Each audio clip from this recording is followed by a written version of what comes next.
దీంట్లో రాజకీయాలు తేవద్దనే నా విజ్ఞప్తి. Right sir. ఇక నెక్స్ట్ టాపిక్ వచ్చి బంగ్లాదేశ్లో షేక్ హసీనా ప్రభుత్వం పడిపోయిన తర్వాత అక్కడ హిందువుల మీద దాడులు జరిగాయి సార్. ప్రపంచ దేశాలన్నీ ఖండించాయి. అండ్ రీసెంట్గా అక్కడ ఇస్కాన్కి సంబంధించి చిన్మయ్ కృష్ణదాస్ బంగ్లాదేశ్ జెండాను అవమానించారని చెప్పి ఆయన్ని అరెస్ట్ చేశారు సార్.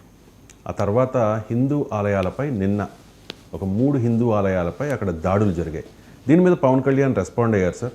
పాలస్తీనాలో గొడవలు జరిగితే పాత బస్తీ నాయకులు మాట్లాడతారు, కానీ పొరుగు దేశంలో హిందువుల మీద దాడి జరిగితే ఎవరు ఎందుకు మాట్లాడడం లేదు, సైలెంట్గా ఉన్నారు ఎందుకు అని చెప్పి ఒకసారి బయట.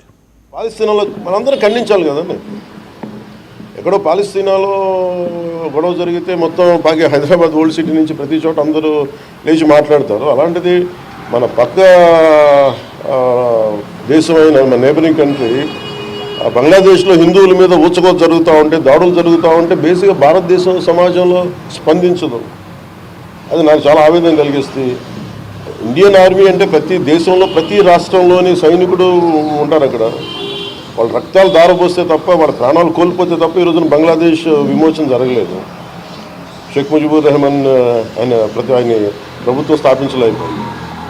ఇది ఎక్కడో చోట అందరం కలిసికట్టుగా మాట్లాడాలి. ఈ భయాలన్నీ వదిలేసి ఎక్కడ పాలస్తీనాలో జరిగినప్పుడు ఒక ఎకో సిస్టమ్ అందరూ బలంగా వచ్చి నిలబడ్డప్పుడు మీరు బంగ్లాదేశ్లో హిందువులను ఊచకోత జరుగుతుంటే ఎవరు ఎందుకు మాట్లాడరు? అందుకని అది నేను మాట్లాడడం స్టార్ట్ చేశాను. I think it is our fundamental, ఇది మన ప్రాథమిక బాధ్యత. ప్రతి ఒక్క భారతీయ పౌరుడు దీని గురించి మాట్లాడారు. ప్రైమ్ మినిస్టర్ గారిని నాకు ఇచ్చిన అపాయింట్మెంట్ ముస్లిం దేశంలో ముస్లింల మీద ఎక్కడైనా దాడులు జరిగితే సాధారణంగా స్పందిస్తూ ఉంటాయి కదా సార్. రీసెంట్గా పాలస్తీనా మీద దాడుల విషయంలో ఇరాన్ స్పందించింది ఇజ్రాయెల్కి వ్యతిరేకంగా. కానీ ఈ పక్క దేశంలో హిందువుల మీద దాడులు జరుగుతూ ఉంటే మన దేశంలో కూడా స్పందన లేదు అనేది పవన్ కళ్యాణ్. బంగ్లాదేశ్లో హిందువులపైన దాడులను తప్పనిసరిగా ఖండించాల్సిందే. పవన్ కళ్యాణ్ ఎవరు ఖండించలేదు అనేది నిజం కాదు. నేను ఎవరు మా ఖండించకపోతే ఆఖరికి నేను మాట్లాడ మొదలుపెట్టాను అన్నారు. మీరు ఒక్కసారి నా యూట్యూబ్లోకి వెళ్ళి చూడండి. పవన్ కళ్యాణ్ కన్నా ముందు మాట్లాడాము. సో ఇలా జనరలైజ్ స్టేట్మెంట్ ఇవ్వకూడదు. డెఫినెట్గా ఆయన ఇచ్చిన సలహా కరెక్ట్. భారతదేశంలో ఉన్న ముస్లిం రాజకీయ నాయకులు, సంస్థలు బంగ్లాదేశ్లో హిందువులపై జరుగుతున్న దాడుల్ని ఖండించాల్సిన ప్రత్యేక అవసరం ఉండొచ్చు, కాదని అంటలేను. ఆయన ఓవైసీని ఉద్దేశించి అన్నాడు. ఓవైసీలు మాట్లాడమే కాదు, బంగ్లాదేశ్లో హిందువులపై జరుగుతున్న దాడులకు వ్యతిరేకంగా ర్యాలీ కూడా తీయాలి. నేను అది అందులో డిస్ప్యూట్ లేదు. కానీ మీరు కూడా పశ్చిమాసియా అంటే అదేదో ముస్లిం సమస్యగా, ఇప్పుడు పాలస్తీనాపై దాడి జరిగితే ఇరాన్ వచ్చింది. ఇరాన్ ఇరాక్ యుద్ధం చేసుకున్నాయి. ఇరాన్ ఇరాక్ ముస్లిం దేశాలు కావా? ఇరాన్ ఇరాక్ చాలా 10 ఏళ్ళు అనుకో నాకు తెలిసినంత వరకు. పశ్చిమాసియా చరిత్ర తెలియక మనం మాట్లాడేస్తుంటాం, స్టేట్మెంట్లు ఇస్తుంటాం. ఇప్పుడు మీరు ఇజ్రాయిల్ పైకి ఇరాన్ వెళ్ళడానికి కారణం ముస్లిం అనే కంక్లూజన్లో మాట్లాడారు, అవునా కదా? పాలస్తీనా ముస్లిం దేశం, ముస్లింలు కనుక ఇరాన్ వెళ్ళిందన్నారు. మరి ఇరాన్ ఇరాక్ ఎందుకు కొట్లాడుకున్నాయి? ఇరాన్ ఇరాక్ కొట్లాడుకున్నప్పుడు ఇజ్రాయెల్ ఎటువైపు ఉన్నది? ఇరాన్ ఇరాక్ కొట్లాడుకున్న అమెరికా ఎటువైపు ఉన్నది? నీకు ఇంకో ఉదాహరణ చెప్తాను. ఇరాన్ సౌదీ అరేబియా కొట్లాడుకుంటాయి. ఇరాన్ సౌదీ అరేబియా ముస్లిం దేశాలు, 2 దేశాలు ముస్లిం దేశాలు కదా. సౌదీ అరేబియాలోని ఆరామ్కో కంపెనీ పైన, ఇది Saudi Arabia largest oil produce company, యమన్కు చెందిన హూతీలు దాడి చేశారు. సౌదీ అరేబియా ముస్లిమే, యమన్లు ముస్లిమే కదా. ఇవాళ పాకిస్తాన్ వారు బంగ్లాదేశ్ పైన ఊచకోతకు వచ్చారు. లక్షల మంది బంగ్లాదేశీ పౌరుల్ని, కవుల్ని, కళాకారులను, రచయితల్ని, మేధావుల్ని 1971 బంగ్లాదేశ్ విమోచన ఊచకోత వచ్చారు. మరి పాకిస్తాన్లో ఉన్న ముస్లింలే బంగ్లాదేశ్లో ఉన్న వాళ్ళు ముస్లింలు కారా? మనకు సౌత్ సూడాన్ల మధ్య కొట్లాడుకుంటున్నారు. సూడాన్లో 2 ప్రాంతాలు ముస్లింలు కాదా? ఇన్ని ఉదాహరణలు చెప్పాను మీకు, ఒక్కటి కాదు 2 కాదు, ఇన్ని ఉదాహరణలు మీకు ఎక్కడైనా. రష్యా ఉక్రెయిన్ వేరు మతాలా? రష్యన్లు క్రైస్తవులు, ఉక్రెయినియన్లు ఎవరు? ముస్లింలే, హిందువులా? రష్యా ఉక్రెయిన్ ఎందుకు కొట్లాడుకుంటున్నాయి? రష్యన్ ఆర్థడాక్స్ చర్చ్, ఉక్రెయిన్ పైన కూడా ఇన్ఫ్లుయెన్స్ ఉండేది రష్యన్ ఆర్థడాక్స్ చర్చే. దాని పేరే Russian orthodox church. So Russian orthodox church రష్యాలో, యుక్రెయిన్లో రెండిట్లో కూడా ఉండే ప్రభావం వాళ్ళే. మరి వాళ్ళు ఎందుకు కొట్లాడుకున్నారు? 2 అమెరికా రష్యా క్రిస్టియన్ కంట్రీస్ కాదా? మరి అమెరికా ఉక్రెయిన్ సపోర్ట్ చేస్తుంది, రష్యా ఎందుకు కొట్లాడుతుంది? అసలు ఇంతగా మనకు చరిత్ర తెలియకుండా మాట్లాడితే ఆశ్చర్యం వేస్తుంది. అందువల్ల ఇది పాలస్తీనా సమస్య ముస్లిం సమస్య కాదు.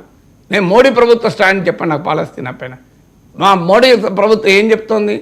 ఇది ముస్లిం దేశం కనుక పాలస్తీనాకు స్వాతంత్రం వద్దని చెప్తానమ్మా? చెప్పమనండి మోడీ ప్రభుత్వాన్ని. అందువల్ల పవన్ కళ్యాణ్ హిందువుల పైన దాడులు జరిగితే భారతదేశంలో అందరూ మాట్లాడాలనే దాంట్లో డిస్ప్యూట్ లేదు, ఖచ్చితంగా మాట్లాడాలి. మాలాంటి వాళ్ళం మొదటి నుంచి మాట్లాడుతున్నాం. బంగ్లాదేశ్లో ఏమున్నది? పాకిస్తాన్లో హిందువులపై జరిగిన దాడులను కూడా మాట్లాడాలి, ఎందుకంటే కూడా అన్యాయం కదా. సో అందువల్ల ఇవాళ హిందూ మతానికి చెందినటువంటి నాయకుడైతే రాజద్రోహం కేసు పెడితే దాని తప్పే. డెఫినెట్గా ముస్లిం హక్కుల కొరకు పోరాడుతామని చెప్పుకునేవారు మరింత ముఖ్యంగా ఖండించాలి, అనుమానమే లేదు. ఎందుకంటే వాళ్ళ మీద ప్రత్యేకంగా బాధ్యత ఉండవచ్చు, నేను కాదని అనడం లేదు. కానీ పాలస్తీనాకు దీనికి ముడిపెట్టి అది కూడా పాలస్తీనాకి ఇరాన్ సపోర్ట్ చేస్తే, ముస్లింని సపోర్ట్ చేస్తే అంటే ఇప్పుడు మీకు ఇన్ని ఉదాహరణలు చెప్పాను నేను. ఓకే, ఈ ముస్లింలు కొట్లాడుకున్న ఉదాహరణలు ఇంకా బోర్డు చెప్పగలుగుతా నేను. క్రైస్తవులు కొట్లాడుకున్నాయి బోర్డు చెప్పగలుగుతా. నేను హిందూ రాజుల మధ్య గజపతి రాజులకు మీకు బొబ్బిలి రాజులకు యుద్ధం జరిగింది. ఎవరు ముస్లింలు ఎవరు హిందువులు అన్న చెప్పండి. నేను ఆ ప్రాంతానికి చెందిన వారు కదా రవిశంకర్. బొబ్బిలి రాజులకు తాండ్ర పాపారాయుడు ఎవరి మీద పోరాడాడు? ముస్లింల మీద పోరాడా? క్రైస్తవుల మీద పోరాడా? బొబ్బిలి యుద్ధం తెలుసు కదా మనందరికీ, చాలా గొప్ప యుద్ధం కదా. పల్నాడు యుద్ధం హిందువుల ముస్లింల మధ్య జరిగిందా? కజిన్సే కదా. పల్నాడు యుద్ధం జరిగింది మనకు తెలిసిన యుద్ధమే కదా, మన తెలుగువారి చరిత్ర కదా నేను చెప్పేది. పల్నాడు యుద్ధం హిందువులు మళ్ళీ కొట్లాడుకోలేదా? ఇద్దరు హిందువులే కదా. సో అందువల్ల ఈ రకమైన ఆలోచన సరళి నుంచి మనం బయటపడాలి. ప్రతిదాన్ని మతం కోణంలోనే చూస్తాం, అది హిందూ ముస్లిం డివైడ్లోనే చూస్తాం. చరిత్రలో ఇన్ని వార్స్ ఉదాహరణలు చెప్పాను నేను. ఇన్ని వార్స్ ఉదాహరణలన్నీ ఎవరు వారు మరి ఎందుకు జరుగుతున్నాయి ఈ యుద్ధాలన్నీ? 2 క్రిస్టియన్ కంట్రీస్ మధ్య యుద్ధాలు జరుగుతున్నాయి, 2 ముస్లిం కంట్రీస్ మధ్య యుద్ధాలు జరుగుతున్నాయి. అసలు దేశము మతం ఒకటే అయితే ఇన్ని ముస్లిం దేశాలు ఎందుకు ఉండాలి? క్రిస్టియన్ మెజారిటీ దేశాలు ఇన్ని ఎందుకు ఉండాలి? భారతదేశం నేపాల్ కలిసిపోవాలి కదా. నేపాల్ మెజారిటీ హిందువులు, భారతదేశం మెజారిటీ హిందువులు. అసలు ఇన్ని రాష్ట్రాలకి ఎందుకు ఉండాలి? సో అందువల్ల ఎక్కడికి పోతున్నాం మనం? ప్రతిదాన్ని మతం కోణంలో చూసి పాలస్తీనా సమస్యను కూడా పాలస్తీనా ప్రజల ఆ మాతృదేశ ఆకాంక్ష. పోనీ ఇజ్రాయిల్ ఉన్న వాళ్ళు హిందువులా? నాకు చెప్పండి. ఇజ్రాయిల్ ఉన్న వాళ్ళు ఏమైనా హిందువులు కాదు కదా. అందువల్ల ఈ దృక్పథం నుంచి ఇన్ని ఉదాహరణలు చెప్పాను. సో ఈ ఉదాహరణలన్నీ ఏం చెప్తున్నాయి మనకు?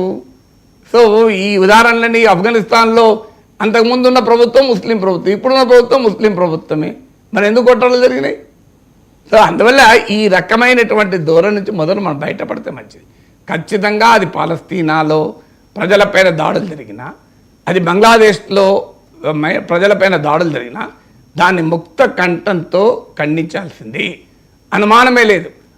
బంగ్లాదేశ్లో హిందువులపైన జరుగుతున్న దాడుల్ని భారతదేశమే కాదు ప్రపంచమంతా ఖండించాలి. దాని మతం ఏంటండి?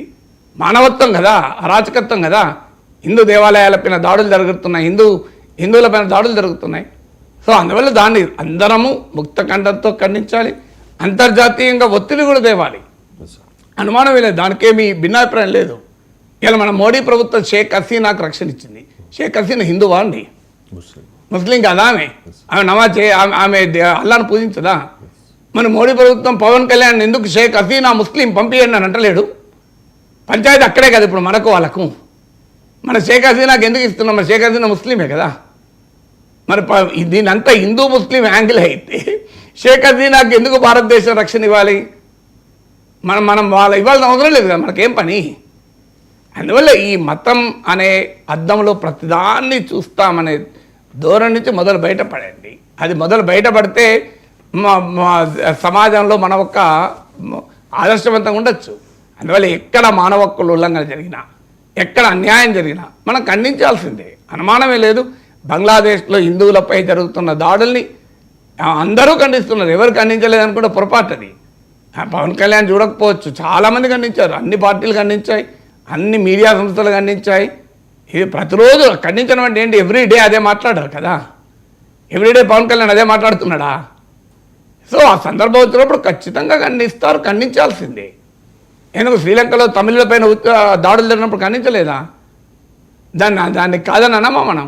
అందువల్ల ఎక్కడ ప్రజలపైన అణచివేత, ప్రజల స్వేచ్ఛా స్వాతంత్రాలకు, ప్రజల మానవ హక్కులకు దాడి జరిగినా దాన్ని మనం ఖండించాల్సిందే. అందువల్ల పాలస్తీనా సమస్యను బంగ్లాదేశ్ను పోల్చి అదేదో పాలస్తీనా ముస్లిం సమస్యగా, ఇరాన్ పాలస్తీనాకు మద్దతు ఇవ్వడమే అదొక ముస్లిం ఇష్యూగా చూస్తా అంటే ఇరాన్ మరి ఇన్ని ముస్లిం దేశాలన్నీ సౌదీ అరేబియా, ఈజిప్టు, జోర్డాన్ ఇవన్నీ ఇజ్రాయెల్ మీద యుద్ధానికి పోతున్నాయి మరి ముస్లిం దేశాలే కదా.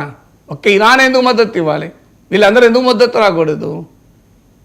వీళ్ళందరూ రావాలి కదా. మరి మిగతా అన్ని Saudi Arabia, Iran, United Arab Emirates, Qatar, Bahrain ఇన్నున్నాయండి గల్ఫ్ దేశాలు. అక్కడ ఈజిప్టు, తునీషియా ఇవన్నీ ముస్లిం దేశాలే కదా. ఇండోనేషియా, మలేషియా, పాకిస్తాన్ ఇవన్నీ కలిసి, టర్కీ ఇవన్నీ కలిసి ఇజ్రాయెల్ మీద యుద్ధానికి పోవాలి కదా. ఇరాన్ ఎందుకు ఒక్క ఇరాన్ ఒక్కటే ఉందా ముస్లిం దేశం?